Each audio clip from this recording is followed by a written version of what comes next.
Good evening. My name is Vivian Hamilton, and I have the great honor of serving as president of the ACLU of Virginia Board of Directors.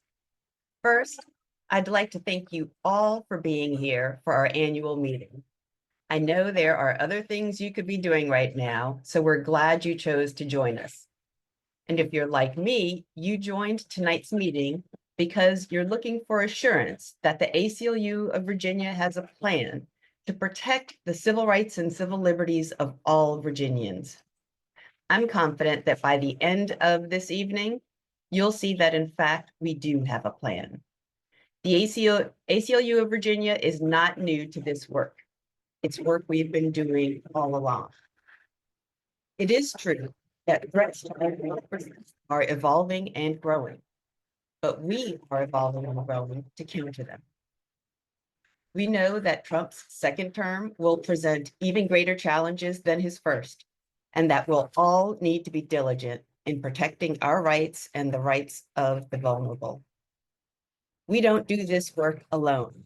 It takes all of us, engaged members and supporters like you, donors, steadfast advocacy partners, coalitions, passionate staff, and a supportive board, all of us, to do the work we do day in and day out. Our work is about more than just lawsuits and policies. It's about real people who deserve to work, live, and thrive in Virginia. And tonight, the ACLU of Virginia team will share some of the accomplishments we're proudest of in the last year and discuss the critical work we'll be undertaking next year to protect Virginians' rights here at home. The ACLU of Virginia will never stop fighting for justice because injustice for one is injustice for us all. And we need you to stay in solidarity with us to create a Commonwealth that's truly for all Virginians. Thank you again for being here. It's now my honor to introduce to you our Executive Director, Mary Bauer.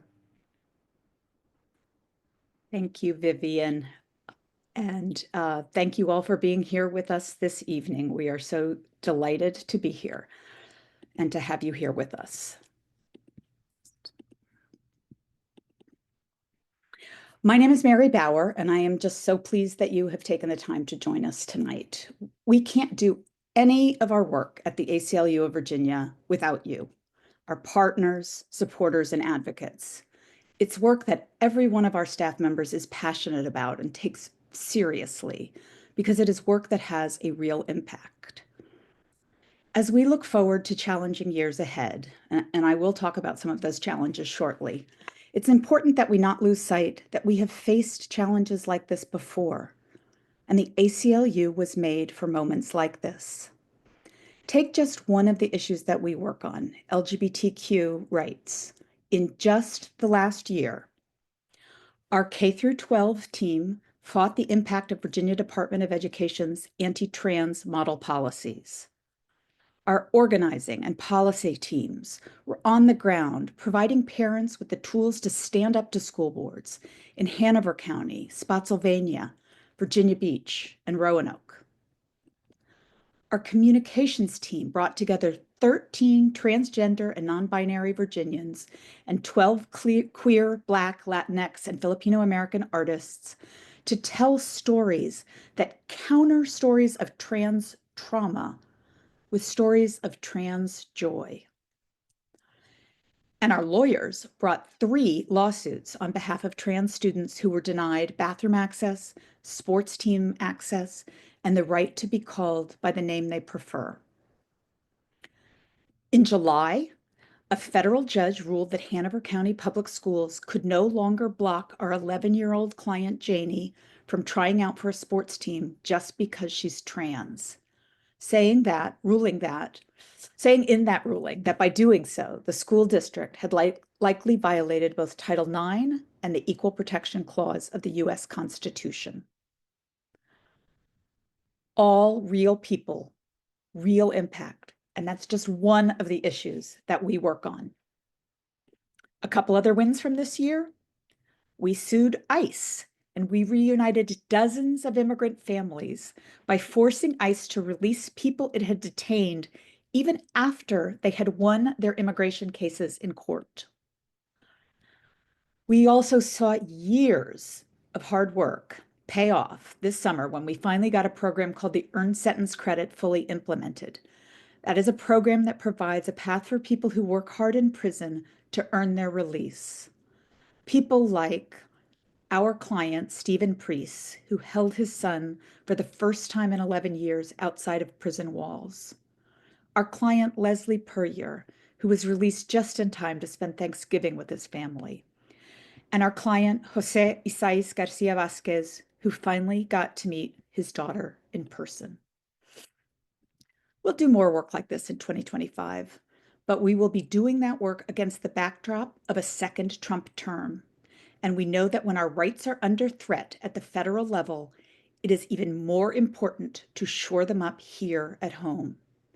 And that is why in 2025, we are going to start the process of passing 3 amendments to the Virginia Constitution. One will protect reproductive freedom. Another will restore the voting rights of formerly incarcerated people. And the third will protect marriage equality. Passing a constitutional amendment in Virginia is a multi-year, multi-step process, and you'll hear the details in just a minute. Doing it not once, but 3 times, it's very ambitious. But it is critical that we do it because protecting our civil rights and civil liberties demands nothing less. After all, many thousands of Virginians seek reproductive health care every day, everything from contraceptives to abortions to pregnancy care. Virginia is the only state that permanently takes away the right of people convicted of a felony to vote, even after they've served their sentence, and then makes them individually petition the governor to restore their voting rights.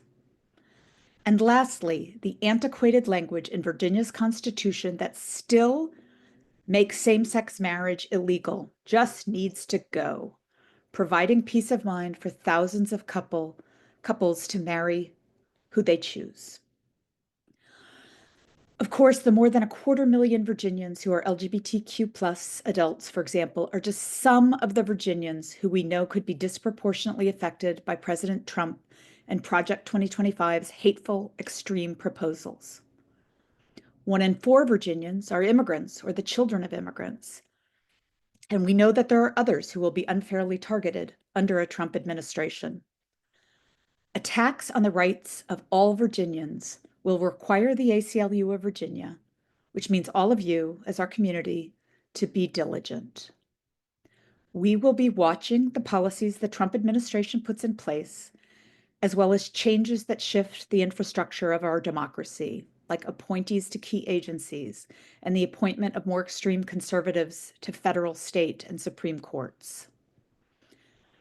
This will no doubt make our litigation more challenging.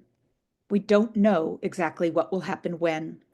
We don't know how much of Project 2025 the Trump administration will actually pursue. But what we do know is that we're ready to fight any attack on our civil rights and civil liberties with the full force of ACLU National, ACLU affiliates across the country, and the ACLU of Virginia, in the courts, in the Capitol in Richmond, and in the streets. I encourage you to go to our website where there are a couple of resources you may find interesting. Read more about our accomplishments and our plans for the upcoming year in our annual report. Read the Trump memos, which outline the ACLU's approach to fighting for the rights of all Americans during these uncertain times. Well, a second Trump term raises deep concerns for our efforts to protect civil rights and civil liberties. This is what the ACLU was made for. And by bringing the full resources of the ACLU to the table, we are a force to be reckoned with. We look forward to working with you as we create a Virginia that is truly for all Virginians. Speaking of creating a Virginia for all, this September, the ACLU of Virginia worked with 8 storytellers and a host of partner organizations to produce the Virginia Needs a Second Chance exhibit, a moving exhibit of imagery, video, and art. And we wanted to take just a moment to share that experience with you. Thank you.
Good evening, everyone. My name is Amy Woolard.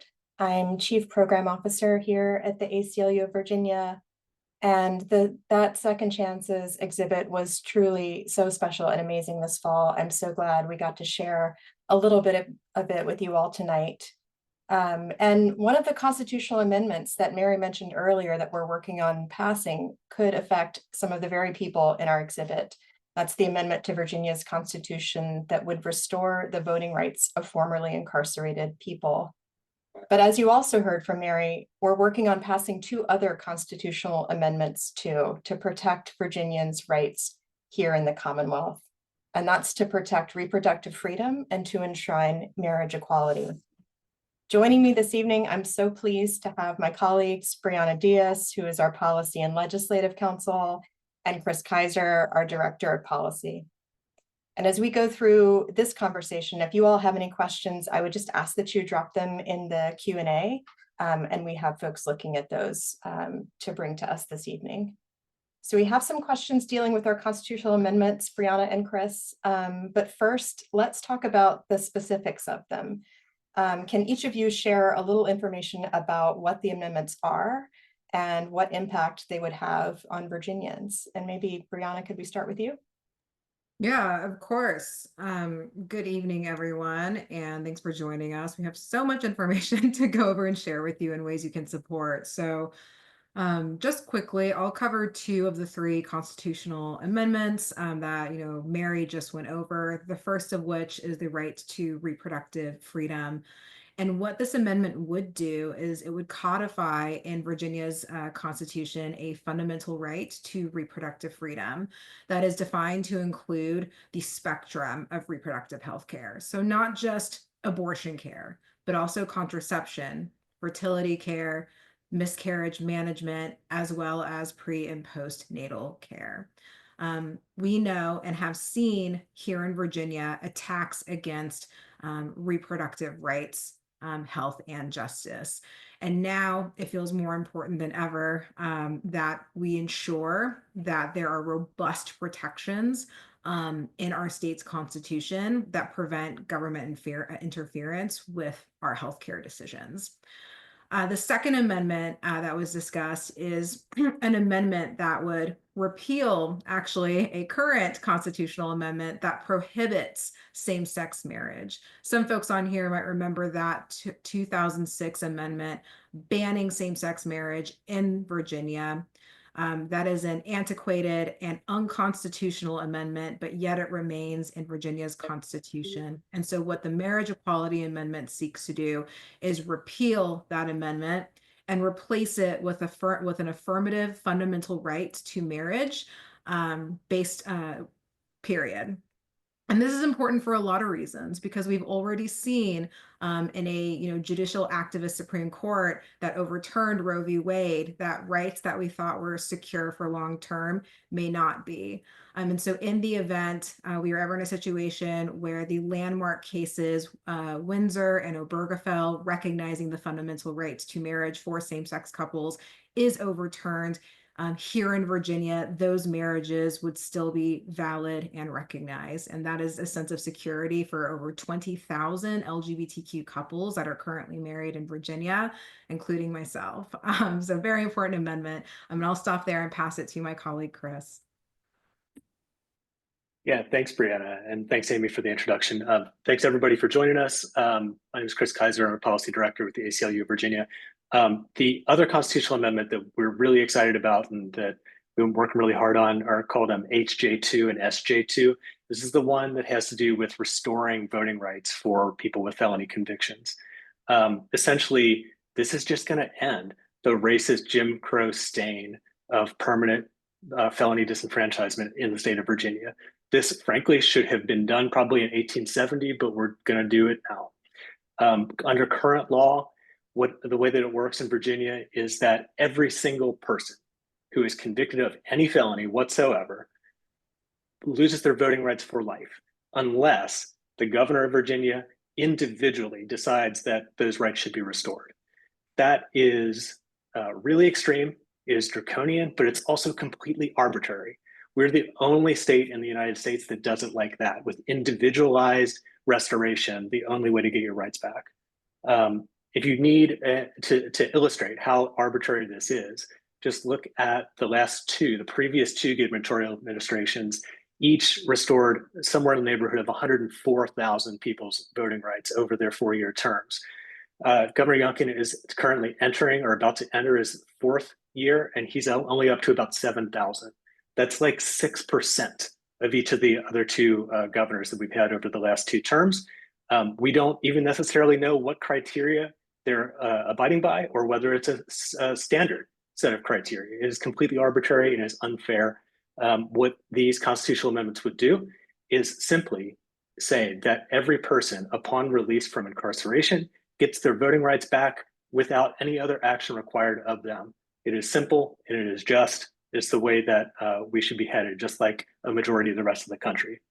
The other thing that I want to say about this, just in terms of impact, of course, voting rights and access to the ballot and having your voice heard matters a lot to individuals impacted. Also, this has a corrosive effect on our whole idea of representative democracy. In Virginia, somewhere between 300 and 400,000 people are currently disenfranchised.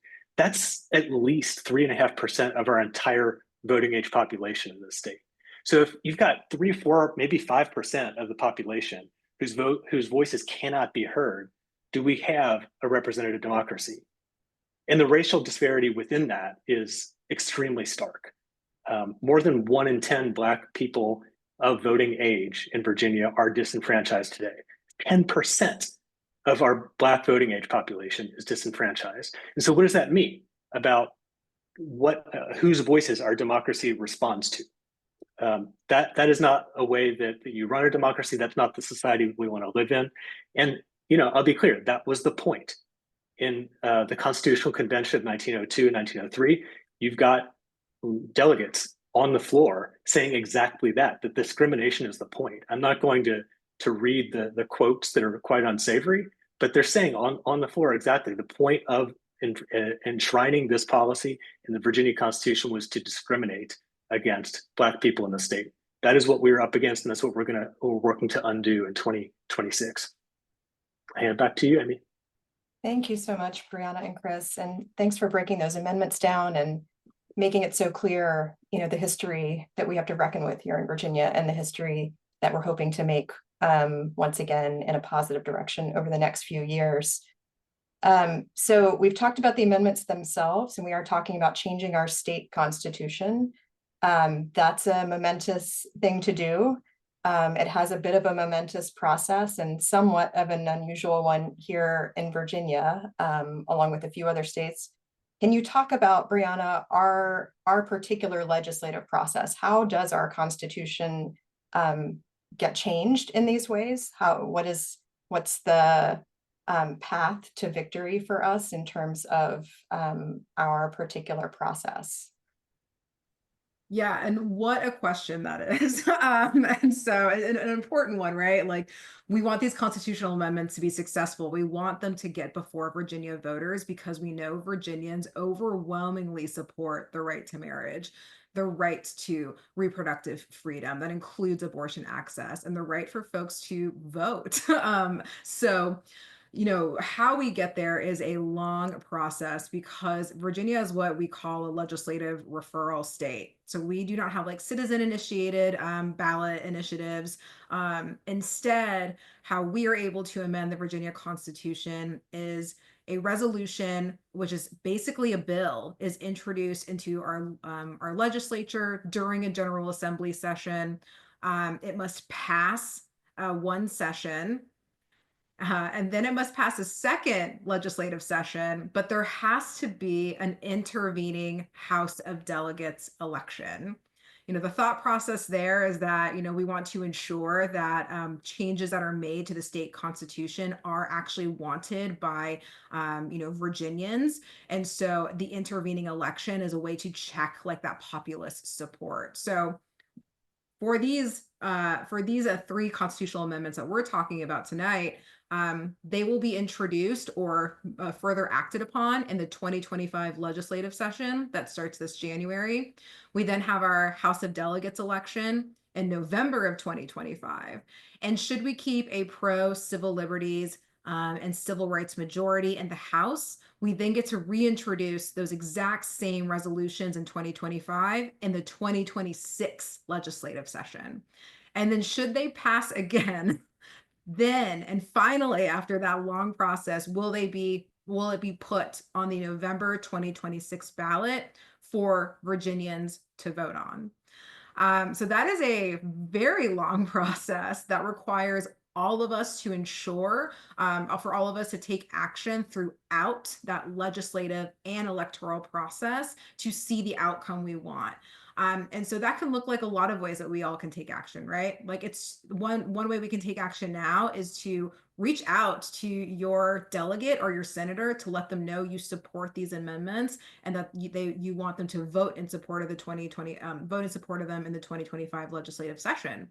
Another way is to stay engaged electorally. I know we just came out of a federal election that a lot of folks here want to know more about how it impacts, you know, their own lives as well as the work that's possible here in Virginia. But Virginia is lucky yet again in its systems and that we have elections every year. And these constitutional amendments will not be possible if we, again, do not engage in that House of Delegates election in November of 2025. So you have another opportunity to vote and to see the outcome of that.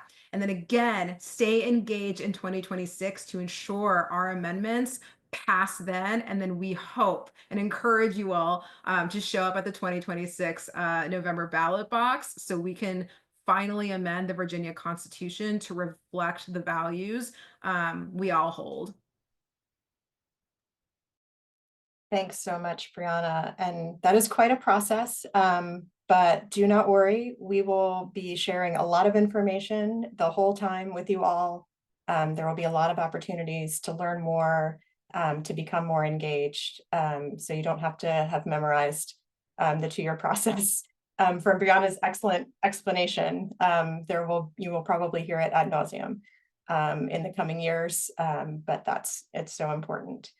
And while we can't pass these amendments without all of you, we also can't pass them without so many great partners who we work with all over Virginia and beyond. So besides our work here at the affiliate, Chris, what other organizations are supporting some of these amendments? Yeah, no, absolutely. You said it well. This is not the work of any one organization. It certainly can't be. The process that Brianna just outlined is not something that any one person or organization can tackle on our own.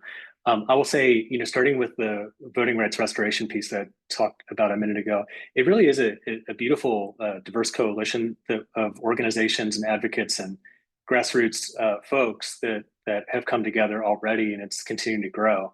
The interesting thing about that issue to me is that it really brings together a lot of different folks from a lot of different stripes. You've got certainly criminal justice and voting rights type of advocates like us, but also people who work directly with folks coming out of prison on reentry, reintegrating into society. There's good evidence that when you help engender a sense of belonging and a shared stake in society, like restoring voting rights and encouraging civic participation, that has a positive effect on recidivism, and can help people get back on their feet too.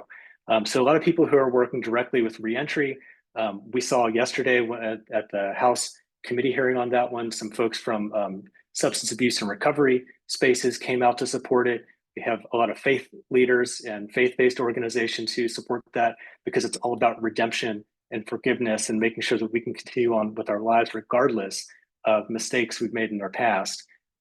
It's a really great and growing coalition, and really spans the whole state. Last thing I'll say about that one, and I'll hand it over to Brianna, is that there isn't a county or a town in the state that doesn't have thousands of people who have been incarcerated, and many of them have their voting rights taken away.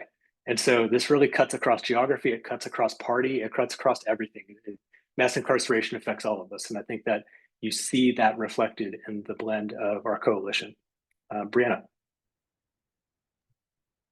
Yeah, I mean, the fight for reproductive freedom in particular, has led to the creation of a new coalition here in Virginia called Virginians for Reproductive Freedom. You can actually join our coalition and campaign. We can drop a link to that. But Virginians for Reproductive Freedom, or VRF, is a 16-member organization that is composed of both state and national partners. And it's not just the reproductive rights, health, or justice partners that many of us are familiar with. Folks like Planned Parenthood, Repro Rising, Birth in Color, National Latina Institute for Reproductive Justice, but also organizations that work with other communities who, of course, are impacted by access to reproductive health care and abortion access, such as the Home Case Center, which is a Virginia-based immigrant rights and racial justice organization, as well as Equality Virginia, the LGBTQ rights state organization. And so, we have built this robust coalition of members across different issue areas, because we all know that access to reproductive health care impacts every single one of us. And our coalition is growing. So we hope you can help join that effort. And the same is true for marriage equality, right? We know that marriage equality impacts so many, whether it's us as individuals, as queer and trans folks, or even if it's just our family members and those who are supportive of LGBTQ rights. And so we are proud to partner with Equality Virginia on this effort. And I'm sure if you follow the ACLU of Virginia, as well as some of the partners I mentioned, you can learn more about our work and ways to engage over the next 2 years.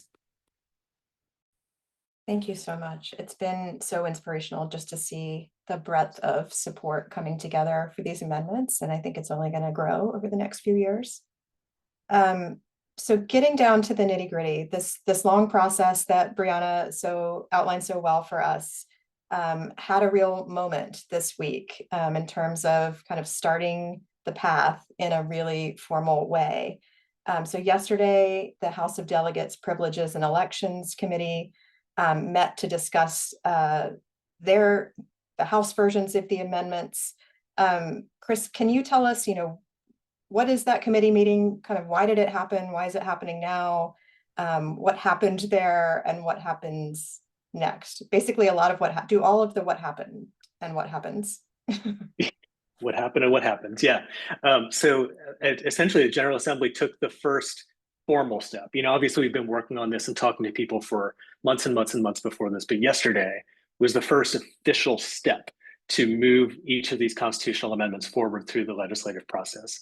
Earlier this year in the 2024 session, this past session, each of these constitutional amendment resolutions, which are essentially the bill that moves through the process, each of those three was filed. It was introduced. What happened was instead of passing them in the 2024 session, they just paused and said, look, we don't have to pass them until 2025. We're going to work on the language, make sure we get it perfect. And so they did what was called passing it by until 2025. This coming Monday, the 18th, is the deadline for them to do anything with those amendments. Otherwise, they expire and then they have to reintroduce them. And so what happened was leaders in the legislature strongly supported all three of these. And maybe, in part because of what happened in the federal election, have felt some urgency to get these moving. I think it's very clear what this set of rights means for people in this state. And so I think the determination of what you heard from Delegate Price, who is the chair of that committee during that meeting yesterday, was that there isn't time to wait. We have to move these forward and get them moving and make sure we don't get the clock run out on us when we come back into session in January of 2025. So they held a hearing down in Richmond, heard each of the three constitutional amendments, and what we saw was, my personal commentary, I was blown away. I thought it was beautiful. All of those coalition partners that Brianna and I described before showed up, stood on principle, explained why each of these three constitutional amendments were not only important, but vital to protect civil rights and civil liberties in Virginia at this moment when so much of what we hold dear is threatened at the federal level. And they passed them. Not in some cases on party lines, but not all. And I think that we saw a strong showing of support from leaders in the assembly yesterday that they're committed to this for the long haul. We're going to see them pass in 2025, and then we're going to maintain our pro-civil rights majorities in 2025 and come back in 26 and do it again. But yesterday was the first step.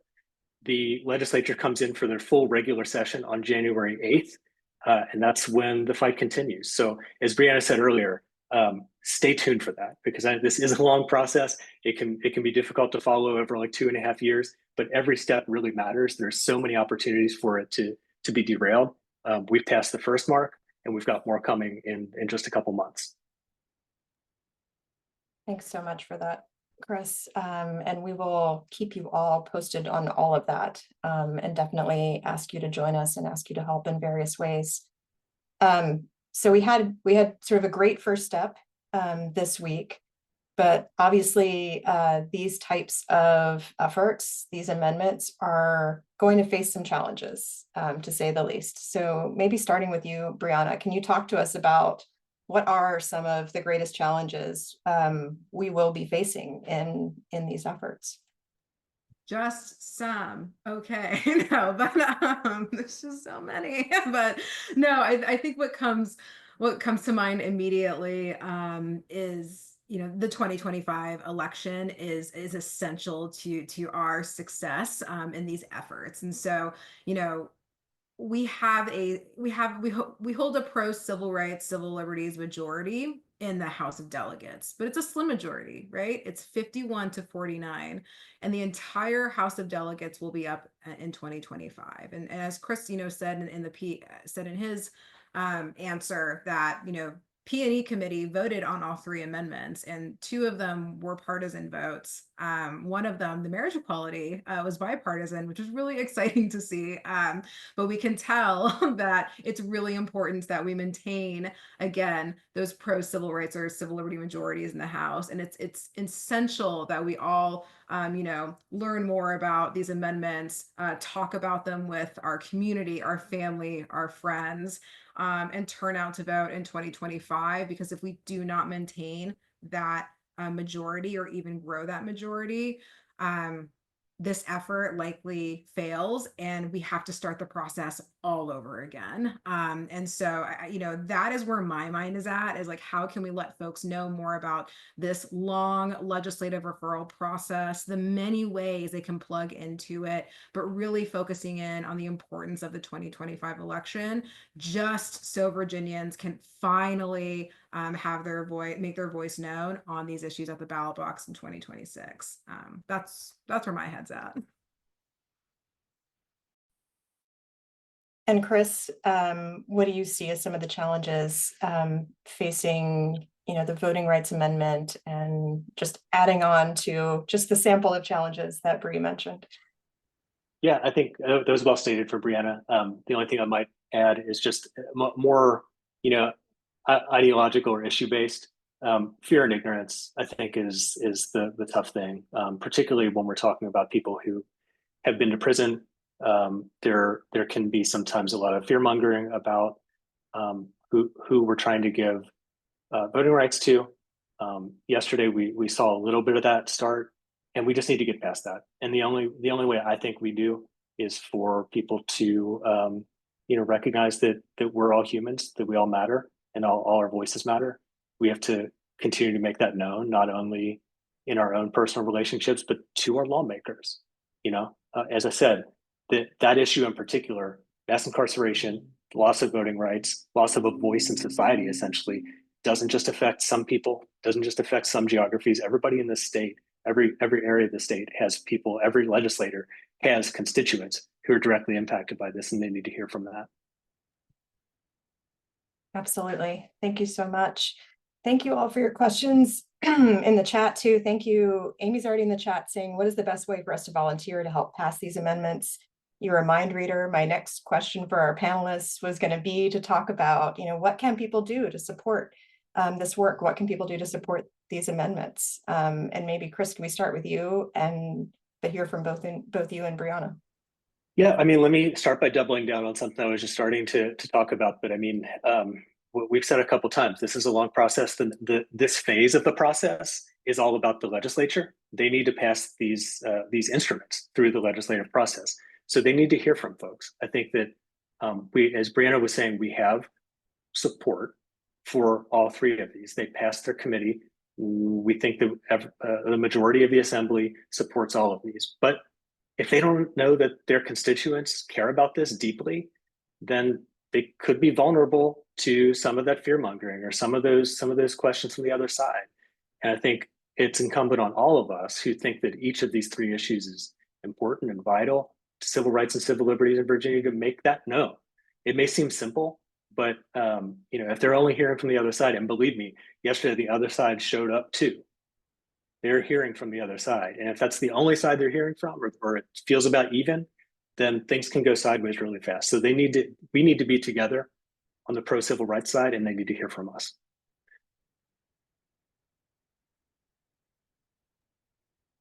And Brianna, what are some other things people can do in support of these amendments?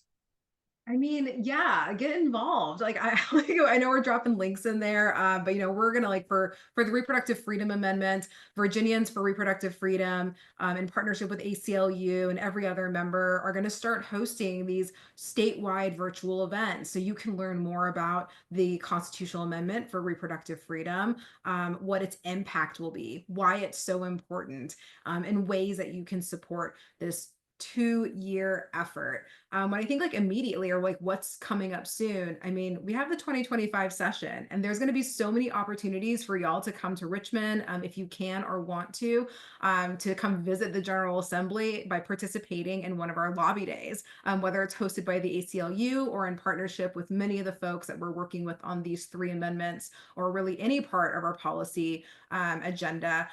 There will be lobby days happening throughout the year where we can connect you with your delegate and your senator, so they can hear directly from you on what issues matter to you and why. accountability is a big piece of this work, and we have to ensure that we are always communicating with our members to let them know what is important to us, how we expect them to vote, and then hold them accountable to that. As again, this is a multi-year effort. It requires all of us to show up and continue to hold these folks accountable. So yeah, I mean, if y'all want to come to Richmond and come hang with Chris and I at the GA, I know we would love that. We'd love to have your support, and to plug you in and make you policy advocates too. Can I add one quick thing, Amy, Yeah, before we please. jump on? Because I saw I think it was Bill's comment in the chat too. We're talking about getting people together locally. We've seen that organically, at least in the voting rights space. I don't want to speak for you, Brianna, on repro, but like that people are just sort of hearing about this and then self-organizing in their local communities. It's going to take that, especially as we get past the legislative phase and into the electoral phase. And so, absolutely encourage all of that. It's I don't know. It's just really exciting to think about, just to see that happening on its own. It doesn't all happen in Richmond, so get your people together. It certainly doesn't. Although back to Brianna's point, I can't recommend two better, more fun ambassadors at the General Assembly than Brianna and Chris to go hang with. They will show you the works there. So I want to get to questions in the chat. Thank you all so much for posting some thoughts and some questions in there. Brianna, this one might be for you. I'm going to kind of sum it up a little bit, but we've talked about the Reproductive Freedom Amendment. It often gets talked about a lot in terms of protecting abortion rights. And of course, those are extremely important. But it's not just about abortion in terms of what we're seeking to protect. So we have question, would healthcare such as the right to sterilization or procedures such as elective hysterectomy fall under reproductive care? Can you talk a little bit about, kind of the breadth of the amendment and the types of things that we're really seeking to protect, even beyond access to abortion, which is so critical? Yeah, great question. I appreciate that one. So so I believe we may have dropped the link to the language in the webinar chat. If not, we can make sure to put that there again so folks can read it themselves. But yeah, so reproductive freedom is defined as like a spectrum of reproductive health care. It's you will see like some aspects of that enumerated. So there's abortion access, miscarriage management, contraception, fertility care, pre and postnatal care. But that is a non-exhaustive list. That is intended to inform the legislature and courts of what reproductive freedom entails, but it does not necessarily limit reproductive freedom to those aspects. So whether sterilization, of course, elective, consensual sterilization falls under that right, I think is up to interpretation, but is an aspect of reproductive health care. So, I think I would advocate that it is consistent with that definition and it is covered. But just to reiterate, that is a non-exhaustive list. We know reproductive health care can be more than just that. But we know those are the core components that folks, I think, most resonate with or have experienced in their own life. Thanks so much for that. And I've seen comments in the chat, and again, we have some questions. I may pull in a special guest star to our panel on this one. But these state constitutional amendments are really made ever more important in the face of what we might be up against, what we're likely up against over the next 4 years. I know you all are really concerned about a Trump presidency's effect on our immigrant families and communities. I may pull in Mary Bauer, our executive director, again on this one. But Mary, could you talk just a little bit more? I know you started to talk about this in your opening remarks, about our need to focus on immigrants' rights work as well here in Virginia and more broadly. Yeah, thanks for that question. It is so important. We take very seriously Donald Trump's statement that he intends to engage in mass deportations and attack immigrant communities. We take him seriously and we believe him and we are ready. No one sued the Trump administration on immigration-related issues more than the ACLU nationally did. And so we know that the ACLU nationally is ready.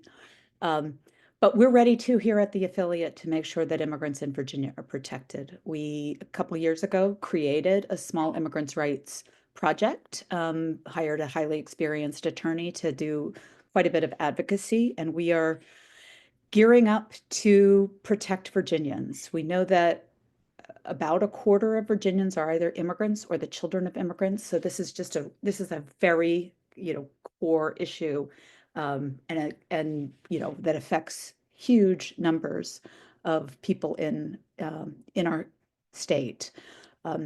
And so, we heard yesterday, I think, that Trump's border czar, as he's called, Tom Homan, said that they wanted to have a lot of workplace raids in this new administration. We take that seriously. We're ready for that. In another life and another job, I handled a number of cases involving workplace raids, and they are very traumatizing. The largest workplace raid that took place during the first Trump administration was in Morton, Mississippi. And I'll say that it is my experience with these kind of ICE raids that ICE cannot conduct this kind of raid without violating the Fourth and Fifth Amendment. They do not do it in a constitutional way. They come in, they surround the plant with hundreds of agents, they lock it down, they presumptively detain people, they separate people by race, they let the white people go, they detain brown people regardless of immigration status, and then they demand that the immigration status be proved. I mean, who among us brings our passport to the office or to a meat packing plant for work?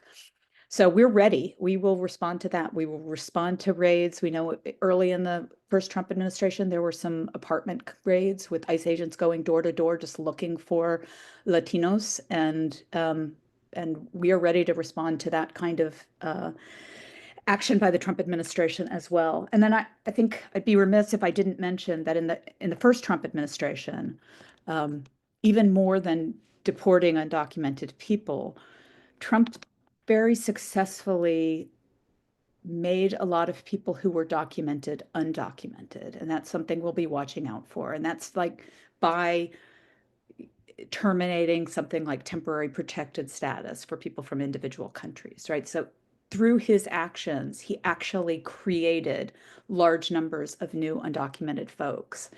And I would say that that is like clearly intentional. It's easier to find and locate people whose address you have because they've applied to the government for relief, right? Actually rounding up large numbers of undocumented people is very expensive, very difficult, and will have enormous collateral consequences on US citizens and other folks who are here legally.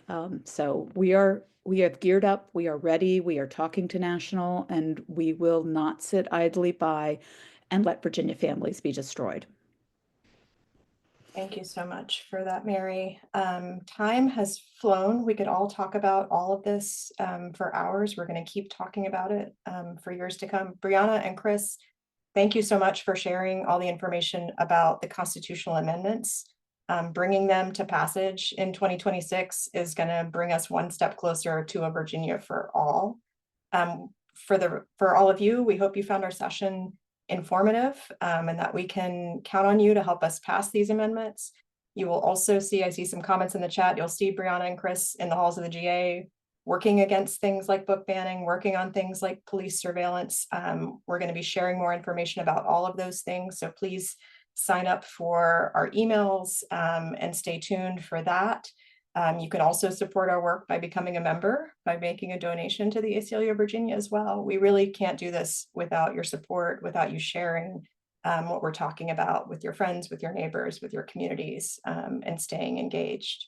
So thank you all so much for this panel. You all saw our video on our Second Chance exhibit. Changing narratives is a big part of what we do. And as Mary mentioned earlier in her opening remarks, we've also worked with trans community here in Virginia to capture joy instead of trauma, and remembering that there is joy in the communities that we work with as well. And we wanted to share their stories with you. So I think we have another video coming up on that.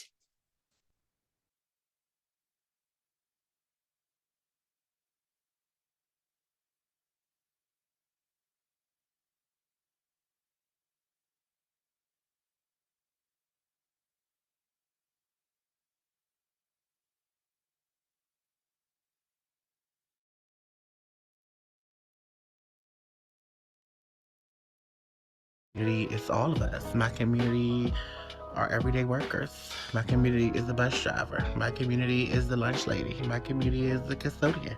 We all make up the community. Find yourself early and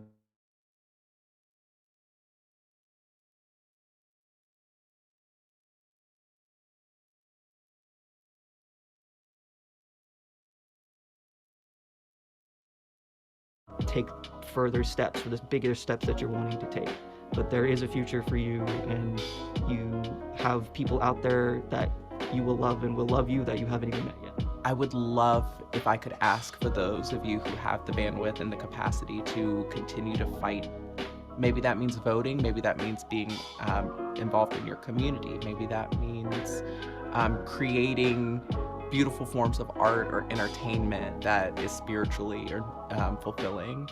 Find what it is that makes you happy and spread some of that happiness to others. I am very honored, very privileged to be able to create a space where people feel like they can be who they are. They can talk about what makes them happy, and they can just feel like they can just be.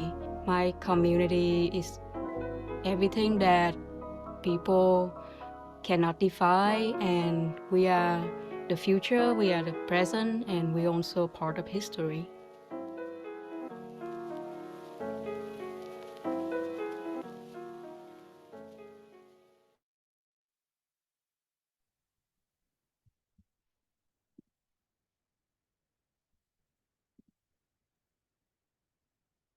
Hi, my name is Alexandra Warner Winslow, and the half of that video that we got to see was just a great introduction to our panel where we'll discuss the work that we're doing to protect LGBTQ+ rights.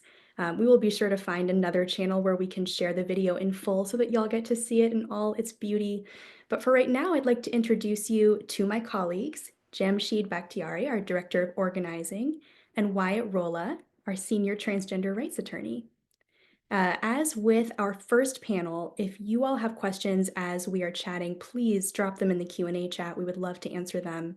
But for now, let's jump in.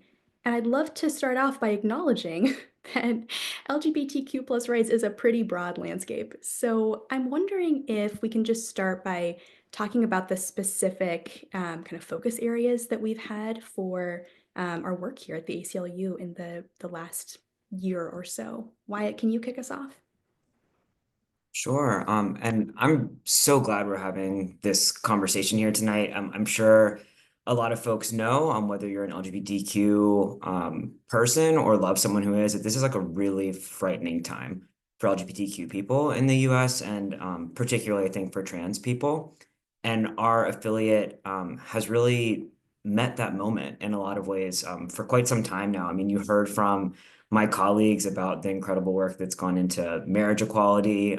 We are doing employment discrimination work, working on access to identity documents for folks to make sure they have accurate name and gender on their identification, many other areas. And a lot of that work alongside the beautiful people that you saw in a portion of that video. But our major focus for the last few years has really been protecting transgender students in our public schools, K through 12 education in Virginia. And I saw, to that point, I saw, I think, a repeated question from someone named Stacy in the chat about book bans in particular. Can you talk a little bit about what precipitated the focus on schools and students and kind of the classroom space? Yeah, and that's great. I'm happy to talk about book bans in the Q&A if that's interesting to folks. It's an area of intersection with obviously communities of color have been targeted, LGBTQ communities. But I think what I would say is the primary reason our LGBTQ work has really focused in on K through 12. I think it's necessary maybe to step back for a minute and kind of talk about the broader landscape of attacks on trans people in this country, and particularly trans youth. There has been an absolute avalanche of legislation across the United States targeting what is a really small group of people in this country for really cynical political reasons. That growth has been exponential, and Virginia has not been an exception to those bills being filed in our legislature. But luckily, due to values-aligned majorities in at least one chamber of the General Assembly for the last couple years, and really the hard work of our community, our partners who've already been named, many of them Equality Virginia, for example, and our ACLU Virginia staff. Shout out to the policy team you just heard from. All of those efforts have been defeated. All of the trans legislation that's been tried to be passed here in Virginia has died in the legislature. However, I am not, yeah, claps, thank you for the emojis, love to see it. But I'm not going to surprise anyone on this Zoom session to tell you that our executive branch here in Virginia has not been values aligned on LGBTQ issues for the last couple of years, which means that aspects of the executive branch, including the Virginia Department of Education, have been used to target transgender youth across the Commonwealth. And I just want to be really, and I get these conversations can get kind of abstract and and legalese and talking about policy, but I mean these policies have hurt real children across the Commonwealth. And I think about some of our clients, and I think about our 11-year-old client who loves tennis, and she just wanted to play alongside her middle school friends, and she was singled out and excluded just because of who she is, just because she's trans. Or I think about a high school age client we had whose teacher refused to address her by her correct first name. And that's after being directed, not just by the student, but by the mom to refer to the student properly. And all the school offered was, said, if you don't want to be singled out and disrespected in the classroom, you can rearrange your entire course schedule. And not only is that incredibly disruptive to a student, but she was suffered from anxiety thinking about, what if I need something to graduate and I can't remove my classes again? And another teacher treats me as less than and tells me it's because I'm trans. And that's what the executive branch really encouraged by the policies that they put out. So we filed 3 legal challenges to the primary vessel for this hostility, which has been VDOE's 2023 anti-trans model policies. And then the governor and the AG have really strong-armed school districts and said, you must adopt the language that they've put forward in this policy that's deeply harmful to trans students. Those have been 2 state what are called Administrative Process Act challenges, challenging actually VDOE's issuance of the guidance itself, saying that it conflicted with a law that the LGBTQ values aligned legislature adopted to protect trans students, and instead has been used by the executive branch to target them and single them out and exclude them. And we've also filed a federal lawsuit challenging a school board's implementation of those model policies, where we want a federal injunction, and a judge found that the school board's behavior in implementing the policies likely violated both Title IX and the Equal Protection Clause of the Constitution. And I'm going to stop there because I know this is really a holistic fight that has been our organizing team, our policy team, our communications team, storytelling work. It's been all of that. But I want to let Jam give you kind of that more holistic narrative of what fighting in the K-12 space has looked like. Yeah, Jam, take it away. Can you tell us a little bit about the tools that we use in sort of this integrated fashion to fight against these attacks? Yeah, I'd be happy to. And I'd like to say a big round of applause for Wyatt in the chat for not only talking about the amazing work that our affiliate has been doing, but for reminding us what is at stake at the human level for trans youth across the Commonwealth at this moment. On this front, to answer your question, Alexandra, our approach has combined several key strategies. There are 4 that I'd like to draw our attention to. As Wyatt had already identified, when these model policies first emerged, we didn't just wait for harm to happen. We immediately assessed their legal ramifications, challenging them when they did violate constitutional or statutory protections. And our legal team, often in collaboration with our allies, have filed briefs, engaged with school boards, and advised local advocates on ways to push back against discriminatory measures. The second is legislative advocacy. Engaging directly with lawmakers is critical in shaping policies protecting LGBTQ rights. We work closely with state legislators and local government officials to advocate for bills that ensure safety, equity, and respect for LGBTQ individuals who actively oppose legislation that undermines these rights. The third is grassroots organizing and community engagement, as you brought up. We know that legal and legislative advocacy alone are not enough. Community pressure is powerful, and that's where organizing work comes in. We built networks of advocates in localities across the state, amplifying the voices of affected communities, their families, and community members. Through phone banks, community meetings, local advocacy, we've been educating Virginians about the real impact of these policies and mobilizing them to demand that their school boards adopt policies that affirm and protect LGBTQ students. And finally, I know this is a bit of a mouthful, I've been talking a lot, but public education storytelling, or amazing communications team, has really stepped up in the past 12 months. And we recognize that hearts and minds are really necessary if we want to see the culture change that we need to make to ensure that trans youth are celebrated and safe.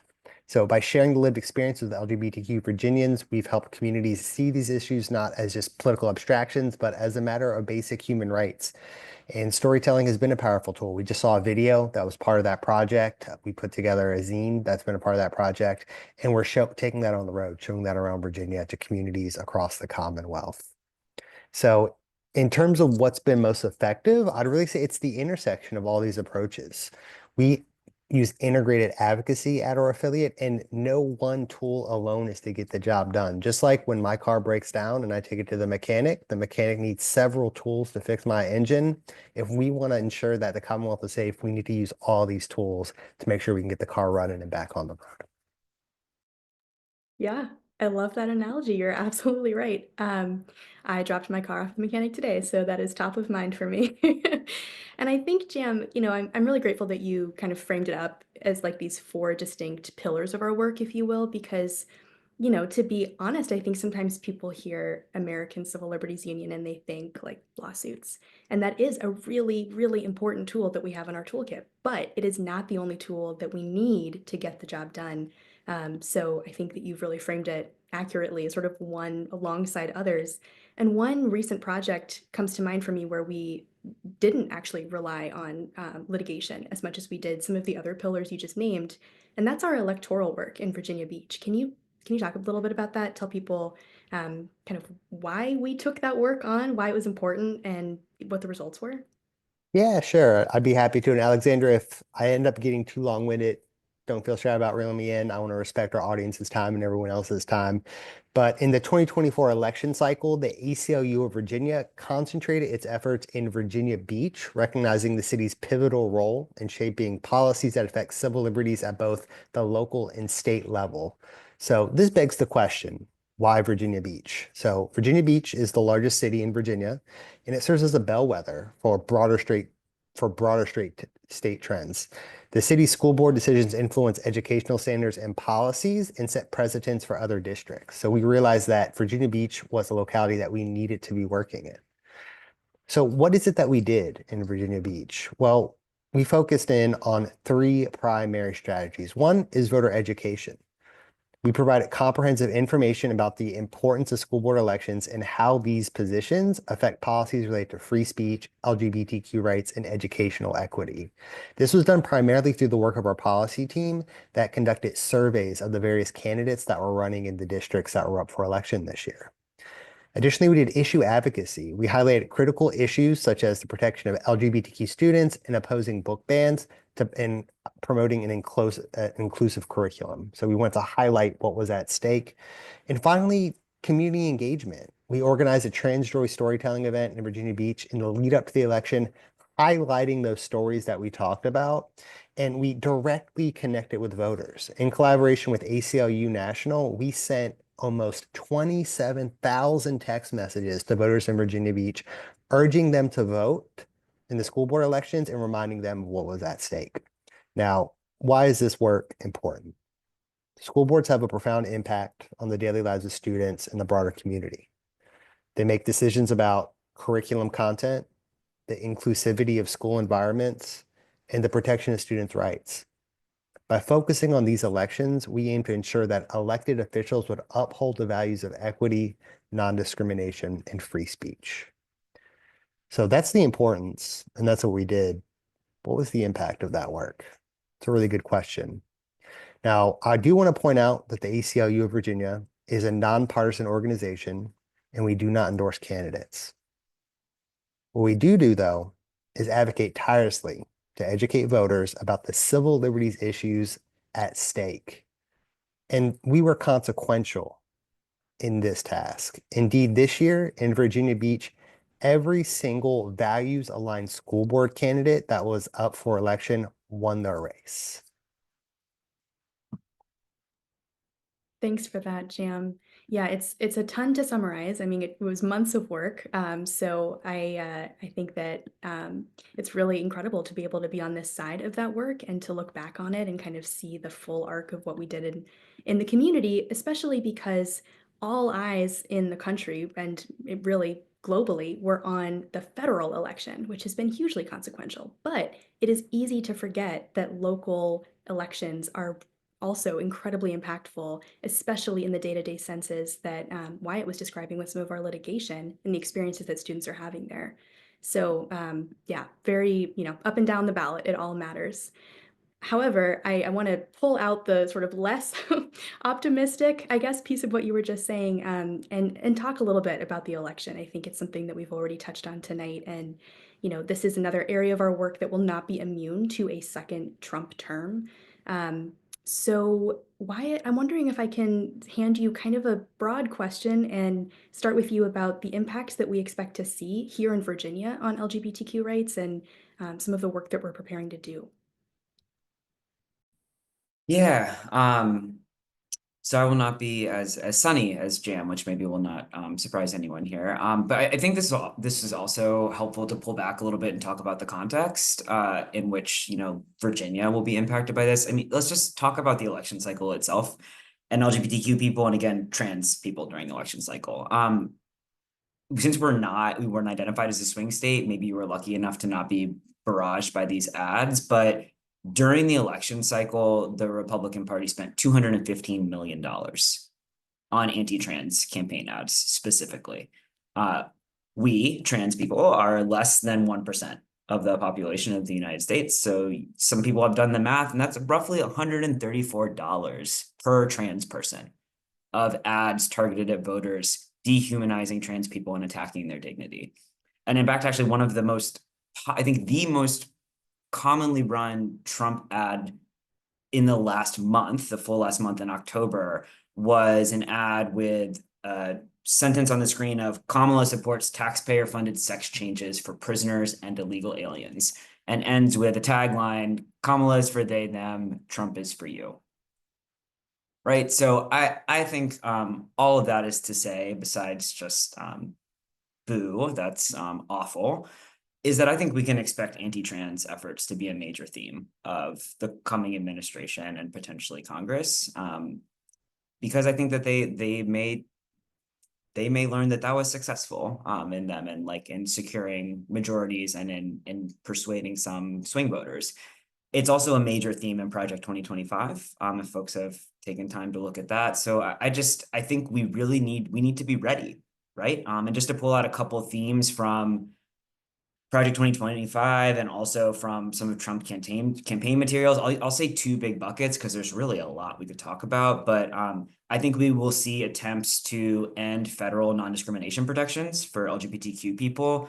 There's a lot of civil rights laws that protect against discrimination on the basis of sex, right?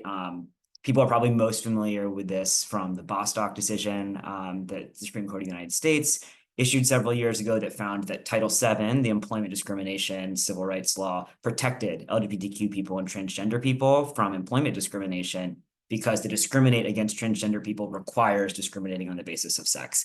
So I think we can expect the federal government, where possible, to issue guidance that says that's not the case, right? So we were just talking about our education work in Title IX, which is a law that says that public schools or any school that takes money from the federal government cannot discriminate on the basis of sex, and attempt to say that doesn't cover trans people and LGBTQ people. Or in another really important area right now, the Affordable Care Act. Like here in the Fourth Circuit, we have a decision that says discriminating against transgender people is discrimination on the basis of sex and is prohibited under the Affordable Care Act. I think we're going to see attacks on that.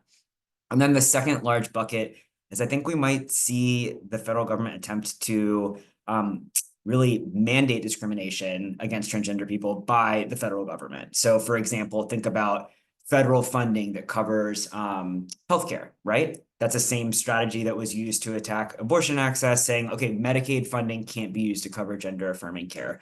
And, you know, that would have a devastating consequence, particularly on low income people and who are disproportionately people of color in this country, right? So I think that there are a myriad of ways that the levers of federal government power could be used to target trans people and LGBTQ people more broadly.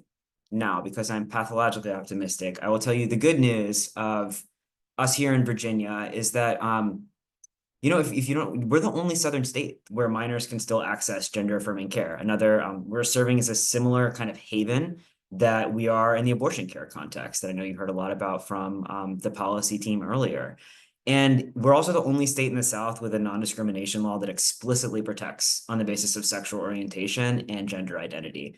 So the Virginia Human Rights Act provides those protections in both public accommodations and the employment context. And that's always been really important. It's something we should be proud of here in Virginia. But as the federal landscape shifts, potentially, you know, Congress, the president, the judiciary, right? I mean, that is going to become more and more important that we fight to keep, as you heard again from the prior panel, fight to keep LGBTQ aligned, values aligned majorities here in the state, and also to make sure those majorities understand that Virginians want these protections for LGBTQ people. They belong here and they deserve to fully thrive here in the Commonwealth. Yeah, I think that's so important. And I actually want to stick with that for just a minute, kind of taking us, from the federal landscape down to Virginia to just talk about this upcoming session. The previous panel was about a multi-year effort to be able to amend Virginia's constitution. And of course, we'll see some progress in the upcoming months during the session on that, but we'll also see kind of quote unquote regular business of lawmakers gaveling in Richmond and trying to pass bills. And so, Wyatt, I wonder if I can just stick with you for a second to talk about what you expect to see them file, what that has looked like in recent years. Yeah, and leaning heavily on the expertise again of our policy team and what we've seen in the last couple years, I think we'll see more of that, right? And for folks that were lucky enough to not be in pretty ugly committee hearings of these bills for the last 2 years, I think we'll see proposals to restrict gender affirming care for trans young people, to go after the fact that we are the last state in the South to have access to that care. Attempts to restrict restroom access for transgender people, attempts to ban transgender athletes from participating on athletic teams at their schools, further attempts to censor a discussion of LGBTQ people in the classroom, restrictions on identity documents, name and gender marker changes so we can have documents that accurately reflect who we are and how we live in the world. And that's what we've been seeing. Again, we are very I was going to say lucky, but we're not lucky. We are blessed to have, fierce advocates and community members and allied legislators who have defeated those proposals, but they will come back, I think, is what we can expect. And, to just lightly edge my optimism with what I think is necessary work for all of us is that I think after this election, there's a danger that anti-LGBTQ legislators are emboldened and think of this as a successful strategy that did mobilize their base and that they were rewarded for targeting trans people. And I think, more worryingly, there's a risk that our allies waver in their resolve, right? And they think that if they're in district that feels vulnerable, that anti-trans messaging may be effective, and they'll be hesitant to plant that values flag. And I just think it's really important that all of us, people, anyone who cares about these issues, show up together with trans young people and their families and say that trans people belong in Virginia, that we deserve the freedom to be ourselves. And to do that in the states where we've been born, where we work, where we went to school, we need them to hear that, because I think there's a real risk in this moment that there's a fracture in some of those walls that have been holding back those just really heinous policy proposals. Yeah, I also think it's incredibly important that we hold that. And Jam, maybe you can help us do that. Can you tell us like what should we do? How can we fight against what we know is coming in this session? How can we push back on, as Wyatt just outlined, kind of the dangers of people feeling emboldened in their hate and extremism? Like, give us something. Well, absolutely, we need to push back on that. And the first thing we can all do right now is go in the chat and just repeat what Wyatt said. I want everyone to go in the chat and write "trans people belong" and just put it in the chat right now, because that is something that we need to say to ourselves every single day over the next 4 years, and probably much longer than that. Aside from that, aside from reaffirming the humanity of trans people in the Commonwealth of Virginia and across this country, uh, ways that you can get involved are to stay informed and to speak out. And the best way to do that is to develop a relationship with an organization working on these issues. The good news is, if you're in this meeting, you're already doing that. You're already taking a step towards doing that. What that means is you need to keep reading the email updates. You need to stay up to date with bills are being proposed this upcoming session. And you need to take action when you're asked to take action, when you're able to. We understand people have busy schedules and sometimes can get in the way, but make this a priority, because if you don't make this a priority, they're going to continue to gain ground on us. The second is to engage locally. Right? Encourage inclusive policies in your schools, in your workplaces, and in your local organizations. Organize locally. Chris said earlier that it's going to take a lot of local organizing. That is true across all of our issues, especially this issue. And finally, volunteer with the ACLU of Virginia. Look in the chat link right now. There'll be a sign-up sheet for you to volunteer with us. Do that right now. Don't hesitate. And within the next week, someone from our organizing team will give you a personal call and or email to connect with you and talk about what you can do to fight for trans rights in the Commonwealth. Please do that. We would love to connect with all of y'all who are here with us tonight. So thank you for plugging that, Jam. And actually, that's a great segue to prompt me to look at the chat, look at the time, and see some of the great questions that have been coming in. So let me just take a second to pop those over to y'all. The first one is not dissimilar to what we've been talking about, actually, and that is what our options are to remove, ideally, or at least do damage control against the harmful anti-trans 2023 model policies from the VDOE. And that question's at both the state level and the local level. So Wyatt, let me start with you, and then Jamie, if you have anything to add. I think folks are really interested in at least slow rolling these things, if not getting rid of them entirely. Yeah, so I'll start with the latter part of the question, and to say that many of you on this Zoom have already been doing this work, right? Which is to show up at school board meetings and tell your school board members that you believe public education is for every single young person in Virginia, including transgender young people, and that they deserve to fully participate in our school system, and that these model policies are designed to prevent them from doing that, to really erase the ability to be openly trans in public schools. So I think it's really important we continue to fight at the school board level. That can look like advocating with the school board as it exists, and it can look like showing up when school board members are up for election and electing values-aligned candidates. And then at the state level, I just want to remind people that these model policies are created by the Virginia Department of Education, that is part of our executive branch, that is controlled by the governor. And we have an election coming up in 2025. And I think it's really important that we elect someone to the governor's mansion that does not bully trans children. And that's, and it's important that they know that you care about that, right? Again, I think that this is an issue that some politicians think they can cynically deploy to activate their base, and they should hear that that's unacceptable to us. So one way that these policies could go away is a governor could come into office after the 2025 election that decides that those model policies don't reflect the values that we want here in Virginia, and that we adopt model policies that make sure that every trans student feels safe in all aspects of public education. Amen. Jam, anything to add? As usual, I have nothing to add. Wyatt is very succinct when they speak and when they talk. The only thing I will add is that it is important for us to build political power, but as with every successful social movement, we have to win the cultural battle too. We have to win the hearts and minds. So as we're out there advocating for our policies to be enacted, while we're advocating for values aligned folks to be in charge of making those decisions, we also need to be talking to our neighbors and our coworkers and our family members about this. Yeah, couldn't agree more. And I will actually take the opportunity to do a little sneak peek and a teeny tiny plug to say that on the subject of changing hearts and minds, the comms team here at the ACLU of Virginia is very excited about a project we are launching at the beginning of next year that will aim to do just that.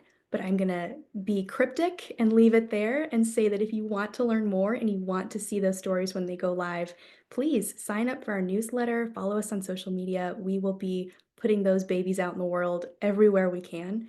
So please stay up with us and you'll be able to see what we've been up to. Last question in the time that we have. Let me take a look at the ones I've got here. This is something we haven't talked about at all tonight, so we'll just squeak it in. Someone is asking, I heard about your case on behalf of a transgender woman who was fired from Liberty University for being trans. What protections do trans people have in the workplace here in Virginia? Love this question. Wyatt, do you want to really quickly summarize that case? Yeah, lightning round. Okay, well, first I'll answer the question, which is under Title VII, both transgender people and gay and lesbian people, the LGBTQ umbrella is protected under Title VII, which is a federal civil rights law that protects against employment discrimination. So again, that law can, under Supreme Court precedent, considers sex discrimination, which is prohibited, to encompass discrimination against LGBTQ people. We also have, as we talked about earlier, the Virginia Human Rights Act, which is a state law that prohibits discrimination on a number of protected bases and explicitly names gender identity and sexual orientation. So those are the employment protections in that context. But I want to tell you a little bit about the case specifically, because I think it shows really the kind of animus that trans people are facing sometimes in these employment contexts. So this is a case that was filed on behalf of a former employee of Liberty University. If you don't know, it's a private evangelical Christian university in Lynchburg. Our client Eleanor is incredible. You should check out the blog, some of the, I believe that there's on a blog post already. There will be soon. Looking at Alexander from Comms. There will be soon, and there are photos of Eleanor on our website that we'll stick in the chat right now. Another teaser. I didn't even mean to do that. But Eleanor was filed explicitly for being trans. So when I say explicitly, I mean Liberty University officials brought her into a meeting, sat her down, and read her a termination letter aloud that said she was being terminated, quote, for denying biological and chromosomal sex assigned at birth, and then gave her a physical copy of this document with that in writing as the basis for her termination. And they explained that they believe that was permissible because their doctrinal statement styles being trans as a, quote, a sinful act prohibited by God. But regardless of an employee's religious beliefs, it is illegal sex discrimination to fire employees because of their sexual orientation or gender identity. And, you know, to go with the theme of the night, we filed that lawsuit to make sure that no one is terminated just because of who they are. Because again, we believe that trans people and LGBTQ people belong here in Virginia, and that means that for them to be safe, to be themselves at the workplace. So our client Eleanor is incredible and is doing incredible advocacy as a transgender Christian person that, you know, I think believes strongly that no one else should ever go through what she experienced at Liberty University. Thanks for that, Wyatt. I think it's safe to say that Eleanor is incredible, you are incredible, Jam, you are incredible. Thank you both so much for unpacking this issue area with me tonight, which is of course just one of the issue areas that we work on alongside immigrants' rights and voting rights and so much more. And so to talk just a little bit more about the rest of our work, I would love to turn this back over to our executive director, Mary Bauer.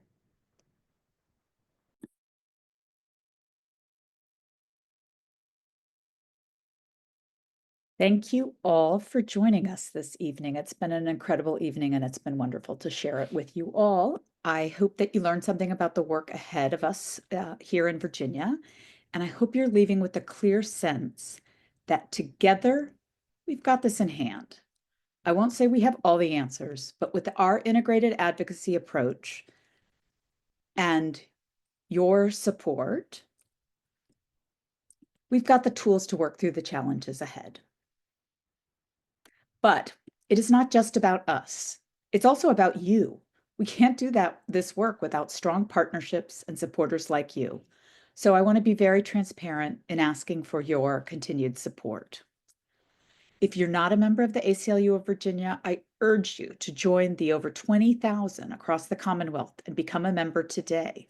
If you become a new member by midnight, Sunday the 19th, we will send you an In This Commonwealth t-shirt. It's amazing. It's a wonderful t-shirt. It's the best one we have, I promise you. Scan the QR code on your screen to become a member.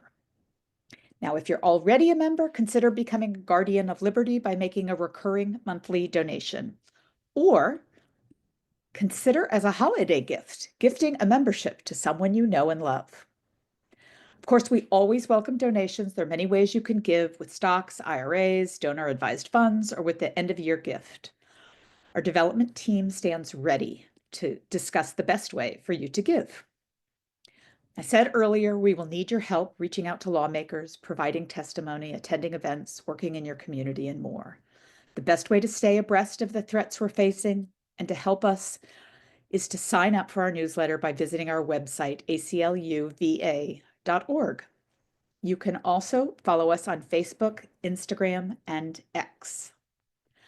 Your support allows us to help protect the civil rights and civil liberties of Virginians across the Commonwealth, and it is so much more critical now than ever. I don't exaggerate when I say that without our supporters, we couldn't do this work. So if you aren't already, I invite you to join the team. We are grateful for each of you, and I hope you have a wonderful rest of your evening. Thank you.